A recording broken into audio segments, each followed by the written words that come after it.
Bonjour LinkedIn. Alors aujourd'hui je fais une vidéo pour vous parler de la 50e journée de la Terre qui sera aujourd'hui 22 avril 2020. Donc pourquoi le format vidéo? Le format vidéo c'est parce que c'est lui qui est associé à la pollution numérique.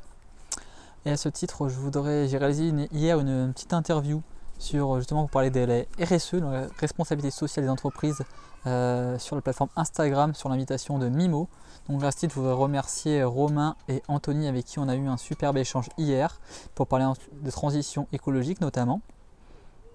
Donc aujourd'hui on va revenir pour la journée de la Terre. Donc à ce titre je vous invite à consulter le site journéedelaterre.org qui vous donne des astuces, des conseils pour mettre dans votre vie tous les jours des éco-gestes. Et pas seulement aujourd'hui mais aussi tous les jours. Donc moi je vais vous proposer quelques alternatives en cette journée de la Terre. Donc la première ça serait une plateforme vidéo. Donc plateforme vidéo qui s'appelle Imago. Donc, si vous ne connaissez pas je vous invite à la consulter.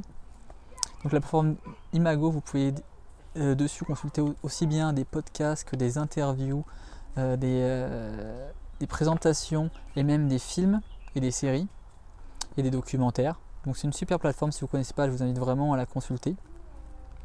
Autre logiciel que je vous conseille vivement, c'est Lilo et Ecosia. Donc Ecosia qui permet de planter des arbres, Lilo qui permet de financer le projet de son choix.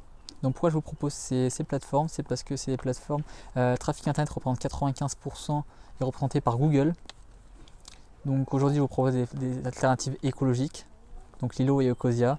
Donc moi à titre d'exemple j'utilise Lilo dans tous les jours et je supporte en fait le projet Un toit pour les abeilles. Pourquoi celui-ci? Parce que c'est les abeilles sont responsables de la pollinisation. La pollinisation est essentielle en fait à la perduration de la vie et du coup à notre existence même. Donc c'est un projet hyper important, donc je vous invite à aller soutenir ou alors à les soutenir directement et parrainer une ruche, comme ça vous pourrez en plus obtenir du miel gratuitement et ça c'est quand même top. Donc autre chose c'est changer de banque. Donc changer de banque par exemple c'est passer par la Nef et le Crédit Coopératif qui sont deux banques responsables et qui financent des projets de transition écologique. Troisième chose c'est passer à un fournisseur d'énergie verte.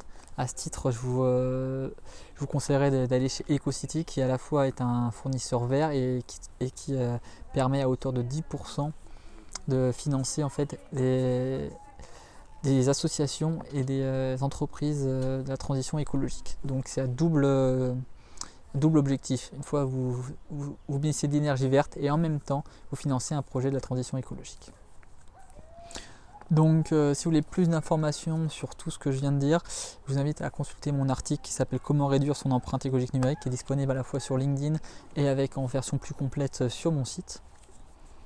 Donc, je vous mettrai tous les liens de tout ça en commentaire de cette vidéo. Donc quelques chiffres pour étayer un petit peu mon argumentation et vous montrer à quel point la pollution numérique est quelque chose qui prend de l'ampleur et qui est importante. Aujourd'hui, Internet, ça représente la consommation de 40 centrales nucléaires et sa consommation Internet augmente de 9% par an.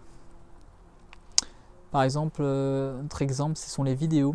Regarder une vidéo, ça consomme 1500 fois plus que la consommation électrique d'un smartphone. Donc là, on est quand même dans des chiffres assez importants. Autre chiffre important, le réseau Internet en fait fonctionne sous forme de câbles sous-marins et ces câbles en fait représentent 930 000 km. Donc pour donner une idée, qu'est-ce que ça représente 930 000 km? C'est 2,5 fois la distance Terre-Lune.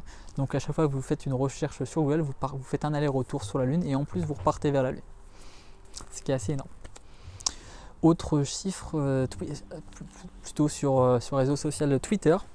Donc Twitter c'est 500 millions de tweets envoyés chaque jour. Donc 500 millions de tweets chaque jour, qu'est-ce que ça représente? Ça représente 10 tonnes de CO2. 10 tonnes de CO2 c'est quoi? C'est ce qui permet à un Français de s'éclairer, se chauffer, s'équiper et manger en une année. Donc c'est assez énorme. Donc pour finir sur cette journée de la Terre, je vais vous préconiser un geste à mettre en place dans votre vie. Donc c'est celui de limiter sa consommation de viande. Alors je ne parle pas de ne plus manger de viande du tout, mais plutôt de limiter. Pourquoi limiter? Parce que la consommation de viande est ce qui favorise la déforestation, la destruction des sols et aussi qui cautionne l'élevage intensif.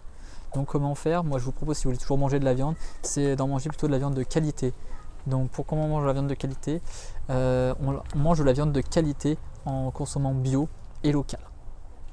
Donc je vous remercie pour votre écoute et je vous souhaite une bonne journée de la Terre.